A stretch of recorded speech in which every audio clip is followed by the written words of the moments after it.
Hello, finance fans. Welcome to Module 2's lecture, Time Value of Money. Just want to let you know that I just recorded this lecture for 25 minutes without sound. So here we are again, hopefully with sound. Let's begin. Time value of money. This is the concept that money is worth more today than in the future. If you've taken economics, you know how inflation works. Over time, money becomes less valuable because of inflation. With finance, we are also going to incorporate interest rates, compounding, different types of accounts. So we'll see the different ways time affects money. So if we look at the top of this slide, it says, would you prefer $500 now or $500 in the future? So I guess it depends on your outlook. You could take that $500 now and you could invest it. You could spend it, okay? Or you could take that $500 sometime in the future. But that $500 in the future is going to be worth less than the $500 now because of inflation. But if you are investing it and your rate is higher than inflation, then you will see a gain in the value of your money. But that is separate from what we are doing here. This is finance. So we're going to do this is in terms of interest rates, compounding, types of accounts. So some important terms that we need to remember. The first one is present value. And present value, which is noted as PV, is the value of the money right now. So if I had $100 in front of me right now, the present value of that $100 is $100. Then we have the interest rate. Interest rate, you'll see it noted as either I or R. And that is the percentage that is earned on an account or the percentage that you have to pay on a loan, right? So if you take out a car loan, you have a rate of 5.75%. That's your percentage. If you have a savings account with a 3% interest rate, that is your percentage. Then we have future value, which is represented with FV. That is the value of the money in the future. So if I have $100 now, and I invest it in an account that pays 3%, how much is that money going to be worth in 3 years? And that's future value. Time period, represented by the letter T, is the time frame, and that is normally in years. So how many years will you have the account? Are you going to calculate how much you'll have it in 3 years, in 5 years, in 1 year? So T represents the number of years. Then we have N. N is the number of compounding periods per year. So this represents how often interest is deposited back into the account per year. So when we talk about compounding, we talk about interest being accrued on an account, and then after a certain while, that money is deposited back into the account, and then the accrual starts over again. So now you're accruing interest on the interest you just accrued. And this is compounding can happen annually, which is once a year, semi-annually, which is twice a year. There's quarterly, there's monthly, there's daily. But this represents how many times it is being compounded per year. So if it's semi-annually, it's twice a year. Monthly would be 12 times a year, and so on. Some basic equations that we're going to be using during this module. We have simple interest, which is calculating the future value of money with just being charged interest just one time. So 10% on $100 is $10. Compound interest includes the number of compounding periods per year, so it includes our N here and up here. So we take our interest rate that we're given, divide by the number of times it's being compounded per year, And then up here we have N, which is again the number of times compounded per year and how many years we have the account. To calculate the present value, we simply take the future value that we have and divide it by 1 plus I to the power of N.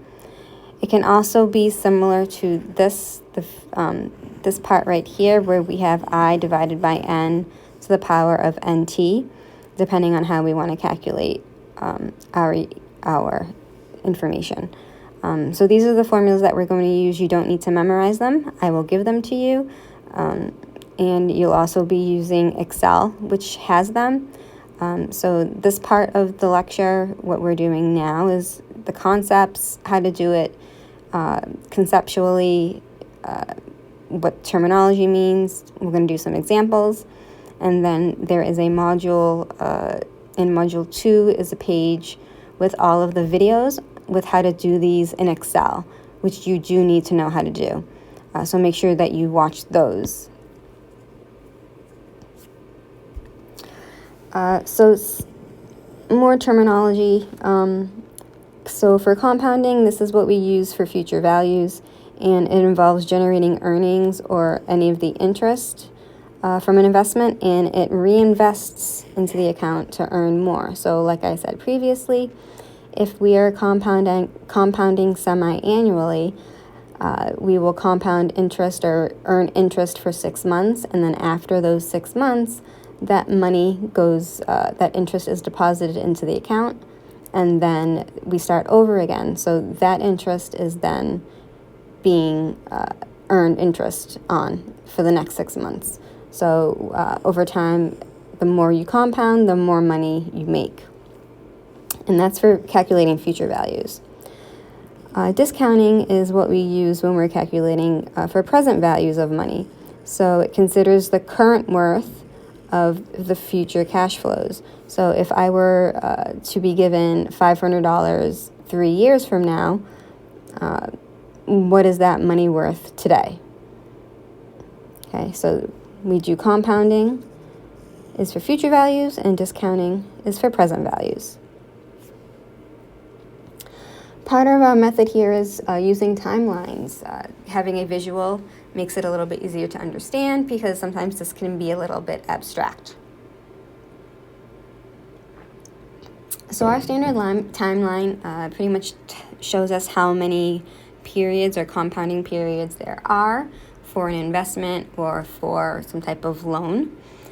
Each tick mark that we see here represents the start and the end of a period, and that period can be a year, it can be a month, it can be a quarter, it can be 6 months. So it depends on how often the account or how often the interest is being compounded.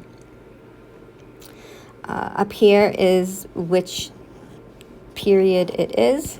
Okay, so 0 is right now. 1 would be the start of the first period, whether it's the first year or the first quarter. 2 is the second, and 3 would be the third. Down below we have our cash flows. So this would be the first cash flow, and then if we have multiple cash flows throughout the investment, we would see them listed here. Okay. Up here we have an IPER, the I period. So that's the period per interest, or the interest per period, sorry. And that is, you calculate that by taking the annual interest rate. So say you have an account, 10% interest, and you divide that to find the period interest. You divide that by the number of compounding periods per year. So in an example, we can say if we have a 10% interest and we are compounding semi-annually, and semi-annually means 2 times a year. Okay, the compound period, we have 2 compounding periods, so we're going to take that 10% and we're going to divide that by 2, and we get 5%. So for each period, so our I per would be 5%. if this timeline represented semi-annual compounding.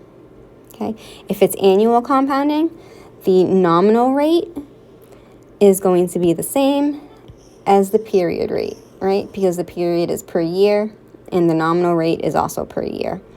So the period rate would be the nominal rate divided by the number of compounding periods per year. So this is the standard timeline that we will be using on the majority of problems, in addition to the formulas for the calculations and then also Excel. But this is definitely something that you will also need to be showing in your work. There's 3 methods in addition to the timelines. So we could use a regular calculator, we could use a financial calculator, and then we can also use Excel. These are some of the Excel functions. I'm not going to go over them now because we're not using them right now. You'll see them later on in the videos for Excel, but it doesn't make sense to go over them now because you don't know what any of these mean, but you'll see them in the videos, in the Excel videos going forward. So let's start by doing an example problem. So this example, it's what's the future value of an initial $100 deposit after 3 years if the interest is 10%, compounded annually. Okay, so we have 2 steps here. The first step is to identify our variables, and then our second step is to create our timeline. So we're going to first identify our variables. So FV, all right, we know that stands for future value. So since this is asking what's the future value, that is the unknown. We don't know what that is. We need to figure that one out. Present value. So it says we have an initial $100 deposit. So that is our present value, is that $100. And we want to know what that is going to be worth after 3 years. So 3 years represents our time frame, which is T. So that's going to be 3. Our interest rate is 10%. So that's going to go where our I is. And we're being compounded annually. So the number of compounding periods per year is 1. It's compounded once per year. So over here is my timeline. Again, these tick marks represent the beginning and endings of each period. These numbers up on top represent which period we're talking about. And down below, we will put our cash flows. So we have an initial $100 deposit. That is today, and 0 represents today, right? So this $100 goes here. We want to know how much this $100 is going to be worth after 3 years. So 1, 2, 3 years. What will my $100 be worth? Now my interest rate is 10%, and that is an annual interest rate, and it's compounded annually. So each of these periods is 1 year. So my interest rate for each period will be 10%. So how much is this $100 going to be worth in 3 years if my interest rate is 10% and it's compounded annually, so once per year? So we're going to take our formula of future value, because that's what we're calculating, future value, and we're going to plug in what we know. So we know the present value. So first I'm going to write this formula for you so you have it.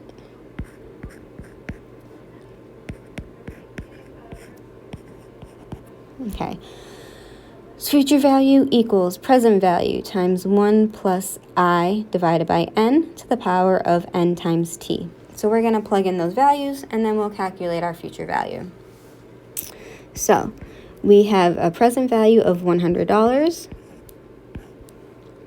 And then we're going to bring down our 1 plus. Now we have the interest rate divided by the number of compounding periods per year. Our interest rate is 10%. We're going to put that in as a decimal. And we're dividing that by the number of compounding periods per year. In this case, it's 1, so it's really not super necessary to put it, but it will be necessary when we have multiple compounding periods in a year. Our exponents are n times t. So again, n is 1 times t, which is the number of years. So that's going to be 3. So let's calculate this a little bit more. 0.10 divided by 1 is 0.10. So 1 plus 0.10 is 1.10. My exponent is going to be 1 times 3, and 1 times 3 is 3. So then I can take this information and I can put it in a calculator. I can put it in Excel. However, I want to calculate it. So I'm going to first do the exponent part, because I like to do things step by step.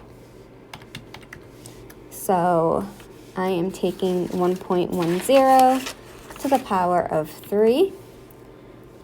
And when I do that, I get 1.331. Then I'm going to take that 1.331 and I'm going to multiply it by that $100. And when I do that, I get 133.10. So that is my future value of my $100 deposit.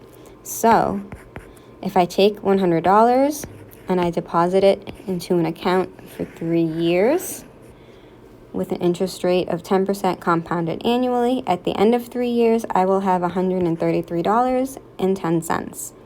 So the future value of my $100 is $133.10. So that's future value with one cash flow. For this one, we're going to do the present value. And this is going to be discounting, right? Because it's the reverse of compounding. So we're going to find out what's the present value of $100 that we will receive in 3 years. Interest rate, 10%, compounded annually. So what that means for us in terms of the timeline, in 3 years, we're going to receive $100. So what is that actually worth to us today? That's what we're trying to figure out. So let's plug in, or let's identify our variables. So we are trying to find the present value, so that is our unknown. The future value tells us is $100 because we will be receiving that in the future. So that's our future value. We will receive it in 3 years. So my T will be 3. My interest rate again is 10%. And the number of compounding periods per year, well, it's compounded annually, and that is once per year. So let's go back over to my timeline. I'm going to put in this 10%. That is also my period rate because, again, it's an annual rate. It's being compounded annually, so it stays the same. So now what I'm going to do is I'm going to calculate present value. So my formula for present value is equal to the future value divided by 1 plus the interest rate divided by n to the power of nt.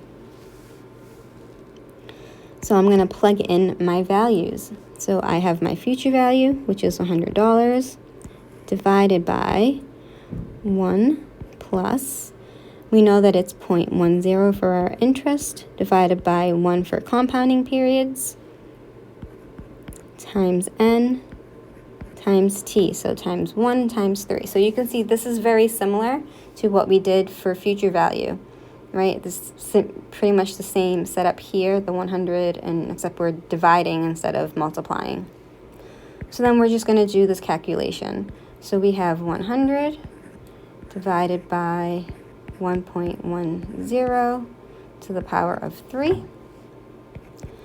And I already know that 1.10 to the power of 3 is 1.331 from my last problem. And then when I do that math, I do 100 divided by 1.331, and I get $75, and I will round, I get 13148. This is money, so we want to round to the nearest penny, right? So this is going to be $75.13. So if I were to invest $75.13 into an account now at 10% at a 10% interest rate in 3 years, I will have that future value of $100. But right now, that $100 is only worth $75.13. So that is calculating the present value.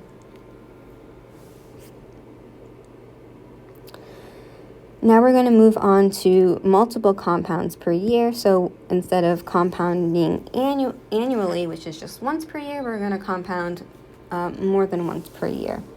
So this example, we want to find the future value of a $500 3-year loan, annual rate of 3%, compounded quarterly. Okay, so our first step here is going to be to identify the variables. So we need to find the future value. That's what we don't know. So that is my question mark. That's my unknown. My loan is $500. So that's my present value. My interest rate is an annual rate of 3%. So I will put 3% there. My time is 3 years. That's going to be 3. And N is the number of times it's compounded per year. And this says that it is compounded quarterly. So every 3 months. So that means it's compounded 4 times a year. Okay, so notice how for N we have a 4 instead of a 1. So now I'm going to create my timeline. When I create my timeline, I'm going to make it so that it includes every single compounding period. Okay, so if I'm compounding quarterly for 3 years, that's going to be 3 times 4, which means I have 12 compounding periods. Okay, 12 compounding periods. So I will make a timeline.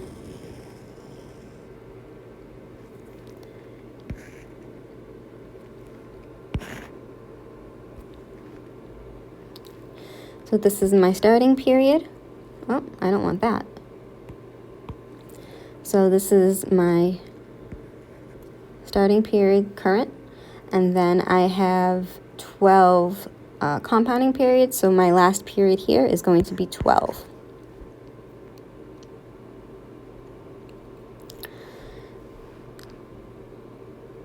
So my beginning cash flow is $500 because that's how much my loan is. And then each of these tick marks will be the beginning and end of a compounding period.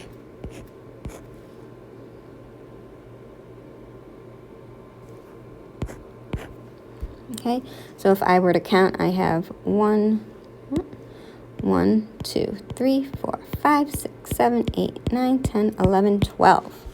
Okay, 12 compounding periods. Now I'm going to write my periodic interest rate. So in this case, I have an annual rate of 3%, but it's being compounded quarterly. So that means I'm going to take that 3%. And I'm going to divide it by the number of compoundings per year, which is 4.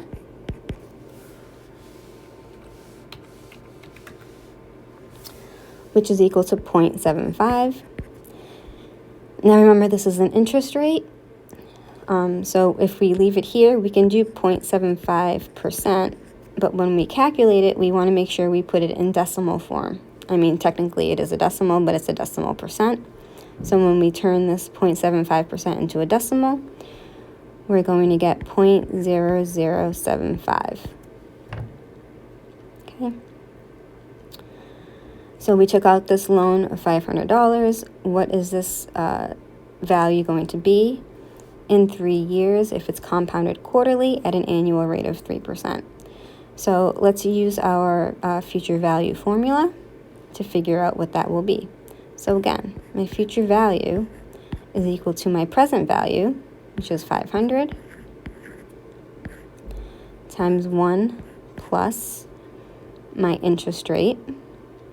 So when I do this part here, I have two options. I can put in my 3% or my 0.03 divided by 4, which is what I'm going to do here. So remember, because it is I divided by N.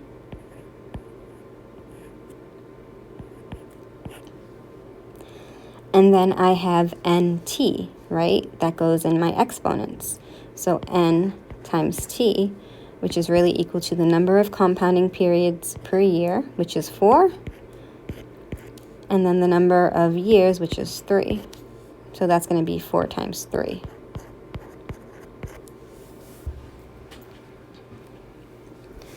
Then I'm going to do some math. So I will get 500 times 1 plus 0.03 divided by 4, which we already calculated up here to be 0.0075.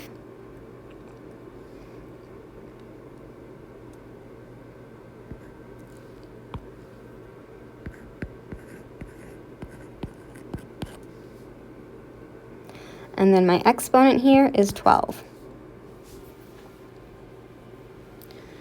So this is when things can get a little bit tricky when you're using regular calculators, especially if you're using a phone calculator, because this decimal is going to go out a whole lot because of this exponent, and if it's not accurate, you won't get an accurate answer.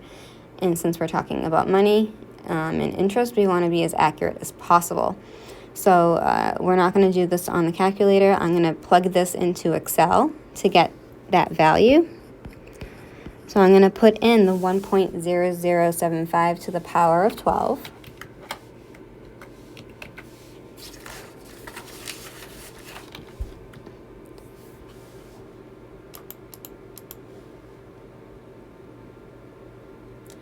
And I get very, very, very, very long decimal.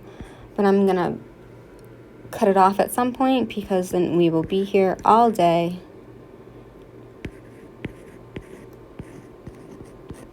Okay, and this is when it's important to use Excel because you'll get a more accurate and precise answer. So I'm going to take that value that I picked. I'm going to do the 500 times my decimal, 1.0938069. And I get 546,903, so I'm going to round it to 90. So the future value of my $500 loan is $546.90. So if I were to take out a $500 loan that lasted 3 years with a rate of 3% compounded quarterly, I would end up paying $546.90.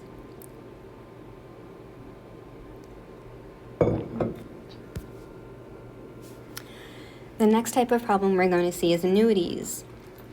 Annuities are a multi-period investment where there is a certain principal deposited in the beginning, and then regular payments are made over the course of the investment. And these payments are fixed, so it's the same payment every month. So an example would be a car loan, a mortgage, any type of thing that you get every year, but it's the same exact amount. Maybe if you win the lottery and you get, $10,000 every year, that would be an annuity. And it has to be the same exact payment every period, right? So your every single payment period will be the same. So we have two different annuities. We have a regular annuity and we have an annuity due. Okay, for or an ordinary, it should be ordinary annuity. So for an ordinary annuity, which we have here, the payments are made at the end of each period. So if you look at our timeline, this is our beginning, this is right now, but the payment isn't made until the end of that period. So whether it's a year, a month, a week, okay? So the payment is made at the end of the period. And here is your interest rate. Whereas an annuity due, the payment is made at the beginning of the period. Okay, so there's a payment made right now, and then the beginning of this period, and the beginning of this period. Okay, so annuity dues are when payments are made at the beginning of the period. An ordinary annuity is made at the end of the period. So how do you calculate the future value of your annuities? So these are the formulas. Again, you do not need to memorize them. Okay, so for an ordinary annuity, where the payment is made at the end of the period, we take our payment amount, which should be the same every single period, and then we do 1 plus I divided by N times NT minus 1 divided by 1 divided by N. The annuity due is a little bit different in that the exponent, we add a 1 to it, and then at the end of the equation, we subtract a payment. Okay, and again, you can only use these if the payments are consistent, so they are the same exact payment every single period. Now again, this is not something we want to do by hand. We'll get more, there's more chance for human error, which is why you have the Excel directions posted. But let's look at an example. So, what is the future value of a 3-year ordinary annuity of $100, 10% compounded annually? Okay, so the first thing we want to see is we need to find out the future value. So that's what we're looking for, future value. Now, it's an ordinary annuity. So does that mean that the payments are made at the beginning of the period? Payments are made at the beginning of the period or at the end of the period? Well, that means that they're made at the end of the period. Okay? Payments are made at the end of the period. So the present value is not really going to be present value. I know I have PV here, but this is really our payment. So what payment is being made every period, right? And that's the $100.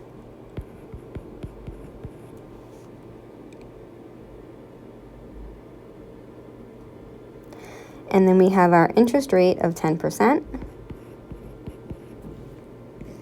Is right here. It is a 3-year annuity, so my T will be 3. And it's compounded annually, so my N will be 1.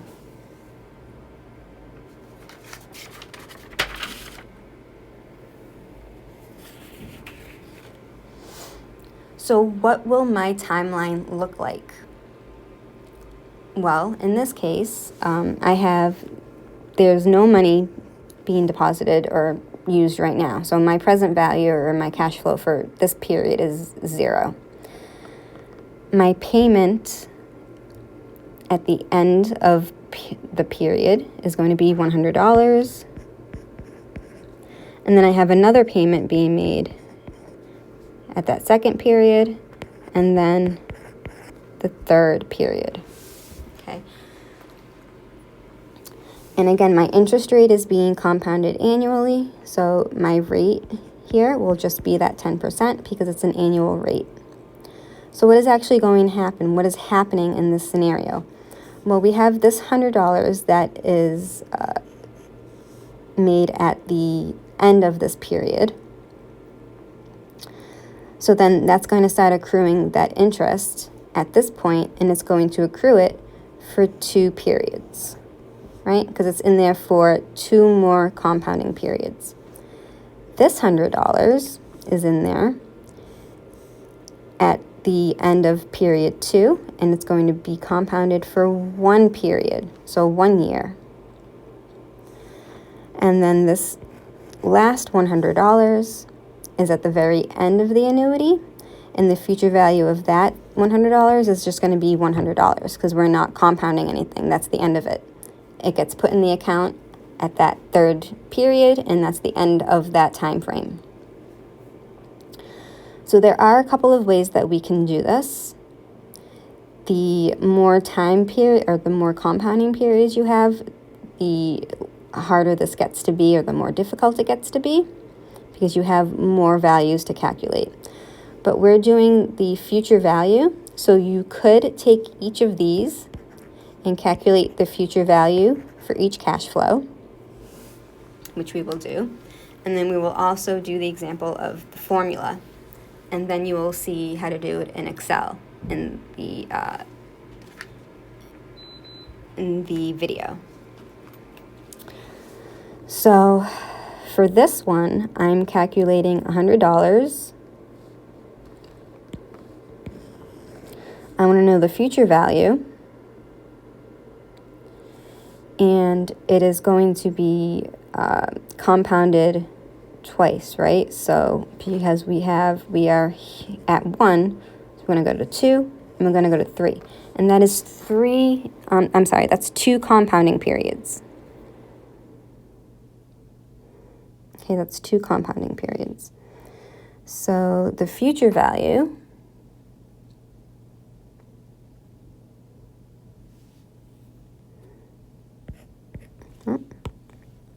So I'm doing this one right here. So the future value of this $100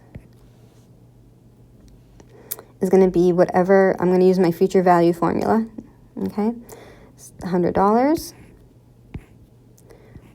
1 plus, and I am going to put in my periodic interest rate, which happens to be my annual interest rate, but because I'm calculating this by the period, I'm going to use my periodic interest rate. My periodic interest rate. In this case, it's just the 10%, the 0.10. And then my exponent is going to be the number of compounding periods, or the number of periods I'm going to go forward. 1, 2. Okay, so this $100 is going to be compounded with interest twice, at the end of year 1 or the beginning of year 2, and then at this point here. So it's being compounded with that 10% interest rate twice. So this is a little bit different than how we did the formula before, when we multiplied n and t, and then we divided the interest by n. But in this case, we're not going to do that because we're taking into account that we're compounding it for a certain period of time.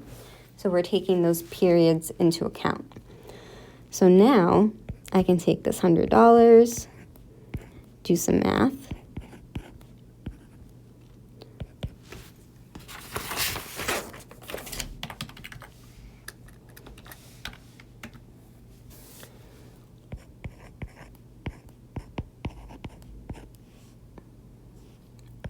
$1.10 to the power of 2 is 1.21. And if we take that and multiply it by 100, that is 121. So that is how much this $100 will be worth at the end of 3 years. Okay? Just that $100. Now what we need to do is calculate the future value of the next $100. Okay, that is being deposited in the second period. Okay, so if we take this $100, we're going to do this here. So the future value of this $100 is again 1 plus my interest rate, but I'm only going to be compounding it once in one period. I'm going from period 2 to period 3. That is 1 compounding period.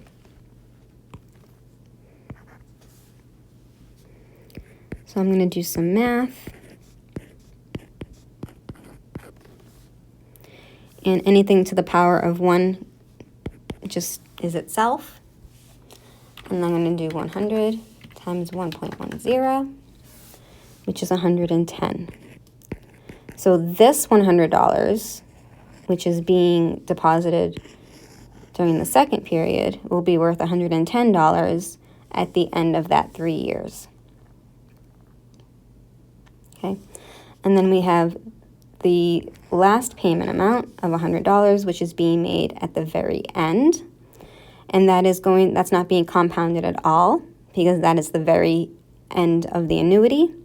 So that $100, the future value of that is $100, because that's what it will be in the future, and that's what we need now. Okay, so if we want to calculate the future value of the annuity as a whole, we need to take each of these values and add them up, and that's going to be the future value of our annuity. So we're going to take the 121 plus the 110 plus 100,